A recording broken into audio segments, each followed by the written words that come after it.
बड़हलगंज स्थित खंडेश्वरी में आलोक गुप्ता मानव सेवा संस्था के संस्थापक की मौजूदगी में 63 वर वधू का विवाह उनके द्वारा संपन्न हुआ।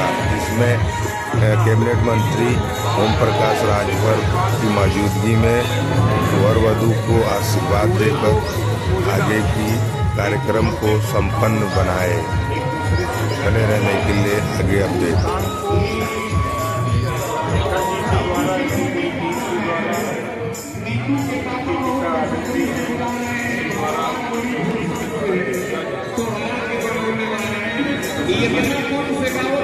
छोड़ के भागत नीतू की मम्मी नीतू के पापा स्टेज पर बेसब्री से इंतजार कर रहे हैं।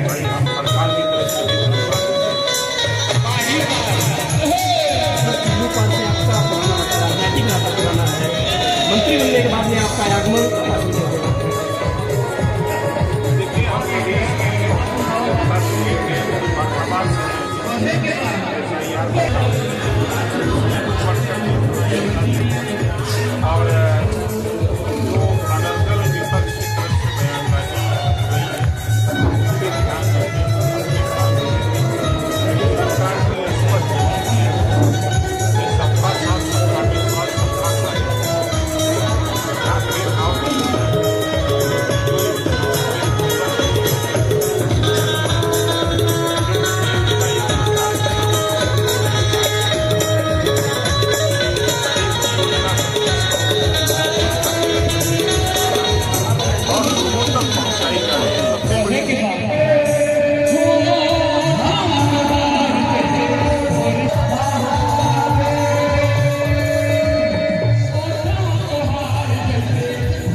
इस परिसर में जो लोग पहले सेशन में बने आप सभी के वैवाहिक सुखमय वैवाहिक जीवन की कामना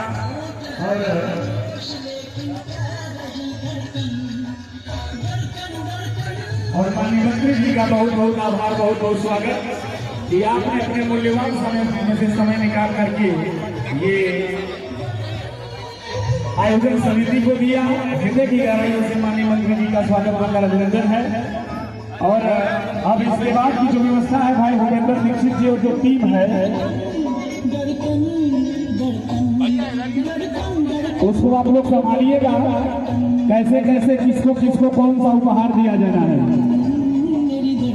और ये जनसेवा हॉस्पिटल का निःशुल्क चिकित्सा शिविर भी यहाँ पे लगाया गया है।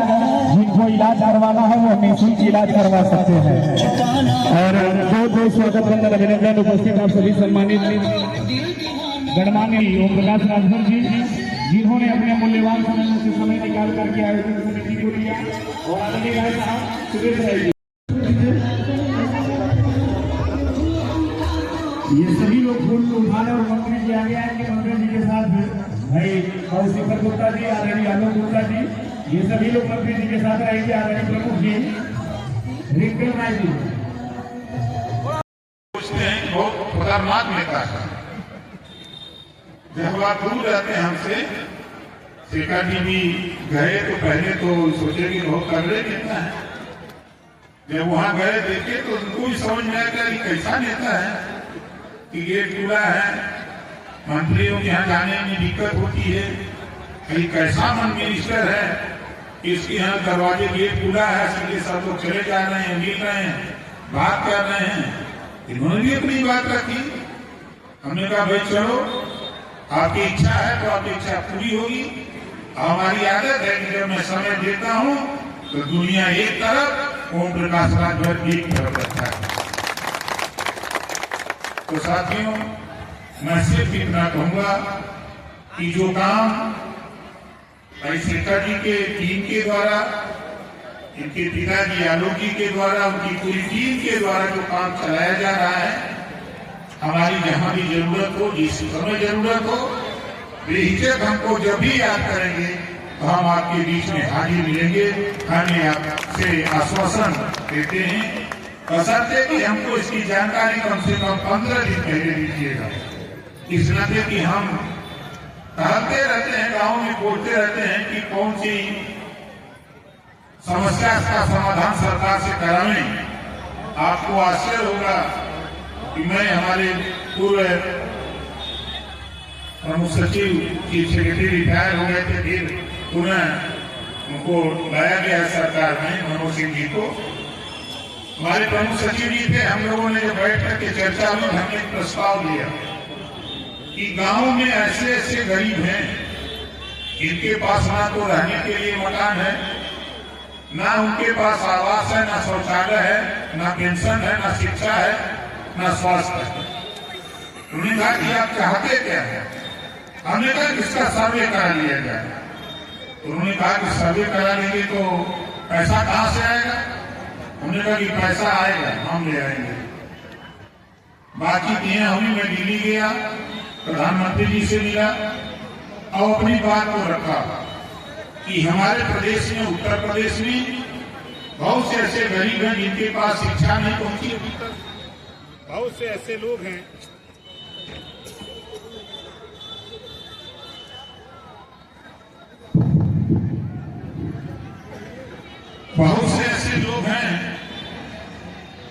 जिनकी शिक्षा का महत्व नहीं समझते। उन्होंने कहा कि आपका विभाग कौन सा? हमने कहा पंचायती राज विभाग है, अल्पसंख्यक कल्याण हज विभाग। कहा आपका केंद्रीय मंत्री कौन है? उनके माननीय लल्लन सिंह जी। कहा नीति खत्म होती है, जाकर लल्लन जी से मिल लेना, जितना रुपया चाहिएगा उतना हम देंगे। ये प्रधानमंत्री जी ने कहा। मैं आया दिल्ली से लौट करके लल्लन जी से मिलते, जब मैं आया हमने पूरे प्रदेश में 75 जिले में हमने सर्वे कराया। 15 लाख परिवार को आने वाले जो अप्रैल का महीना है शुरू करने जा रहे हैं, आवास, शौचालय, pension, ration card, Ayushman card के साथ साथ 15 लाख परिवार को निःशुल्क शिक्षा देने का काम पंचायती राज विभाग करने जा रहा है। और पैसा हमारे देश के प्रधानमंत्री जी देने जा रहे हैं। तो हमारा प्रयास गरीबों की सेवा, जो काम शेखर जी के द्वारा, इनके पिता आलोक जी के द्वारा, इनकी पूरी टीम के द्वारा और आप सभी लोगों के सहयोग के द्वारा वो कार्यक्रम चलाया जा रहा है। हम उन वर वधू को आशीर्वाद हमारी तरफ से, हमारी पार्टी की तरफ से और आप लोगों की तरफ से, कि जब तक गंगा जमुना में पानी रहे तब तक आप दोनों लोगों की जोड़ी सलामत रहे। इसी आशीर्वाद के साथ अपनी वाणी को विराम। जय हिंद, जय भारत।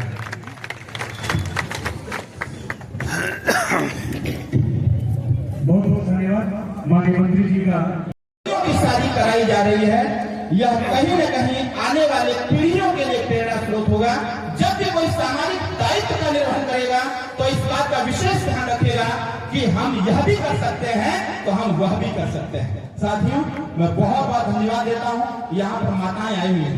देखिए, शादी जब बच्चियां घर में पैदा होती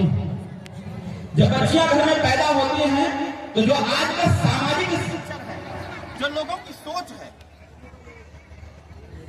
क्यों बढ़ जाता है?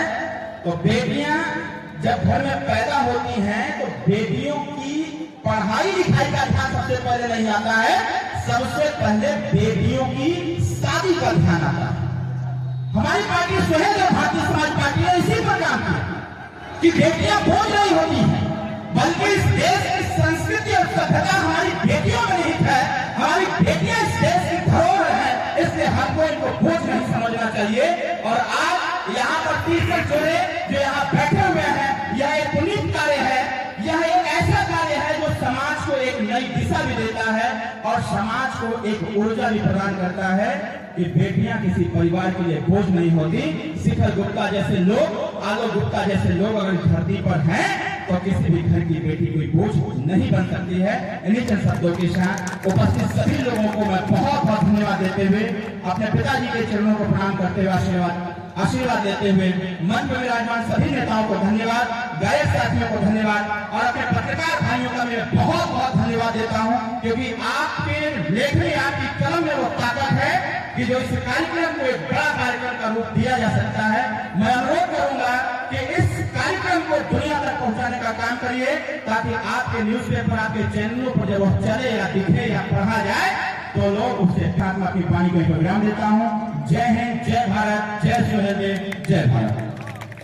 उपस्थित मंच पर विराजमान हम सबके अंकज, हम सबके नेता, करोड़ों गरीबों की आवाज बुलंद करने वाले उत्तर प्रदेश सरकार के माननीय पंचायती राज मंत्री और हमारे परम पूज्य पिताजी माननीय नेताजी का मैं बहुत बहुत स्वागत करता हूँ इस मंच से।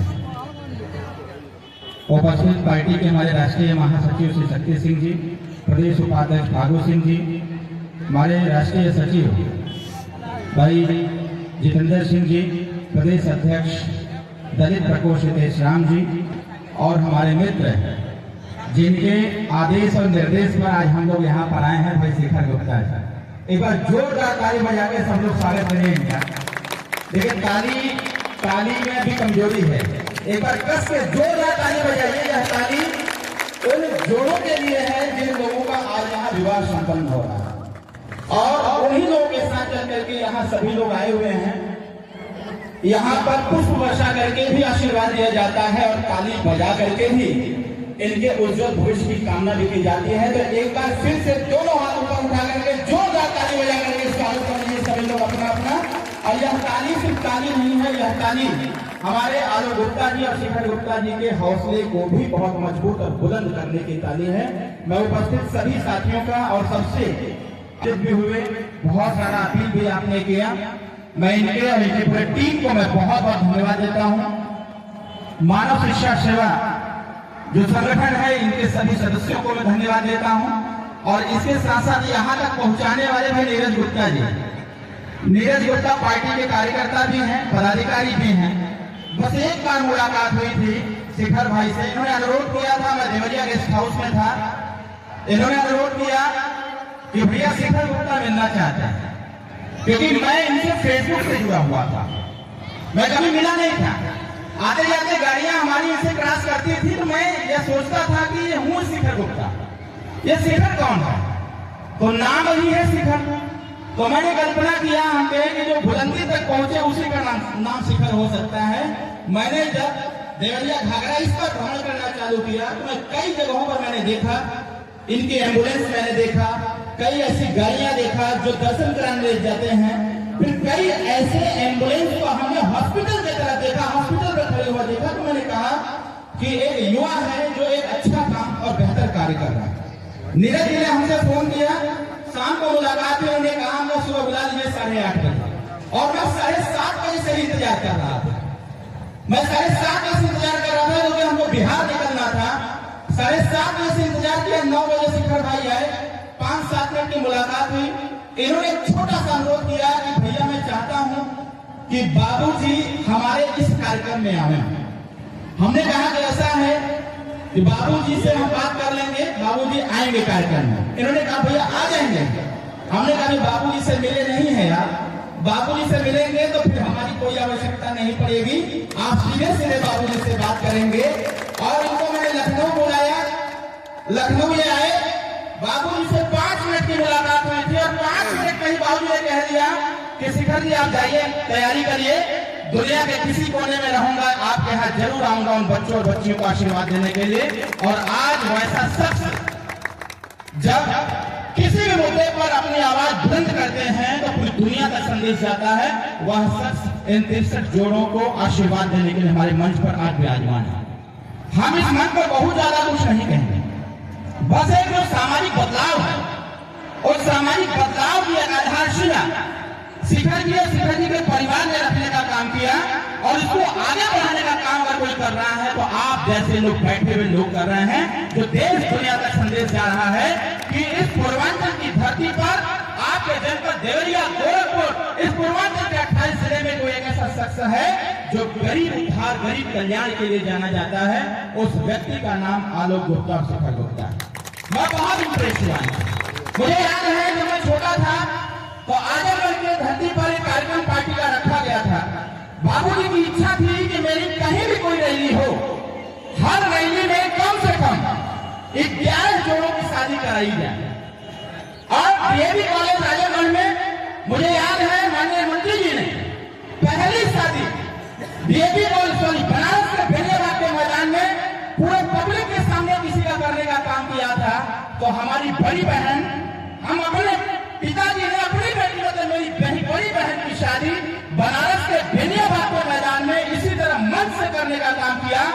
उसमें प्रेस को संदेश दिया कि शादियां ऐसे भी हो सकती हैं, अगर मन साफ हो तो सब कुछ संभव हो सकता है। और साथियों, उसके बाद परंपरागत तरीके से हम लोगों ने लगातार रैलियों में शादियां करना चालू किया। तमाम तरह की अटकलें भी आई, तमाम तरह की टिप्पणी भी हुई, लेकिन कहीं न कहीं उस कार्य को आगे बढ़ाने का काम हमारे शिखर भाई पूरी मेहनत और ईमानदारी से कर रहे हैं।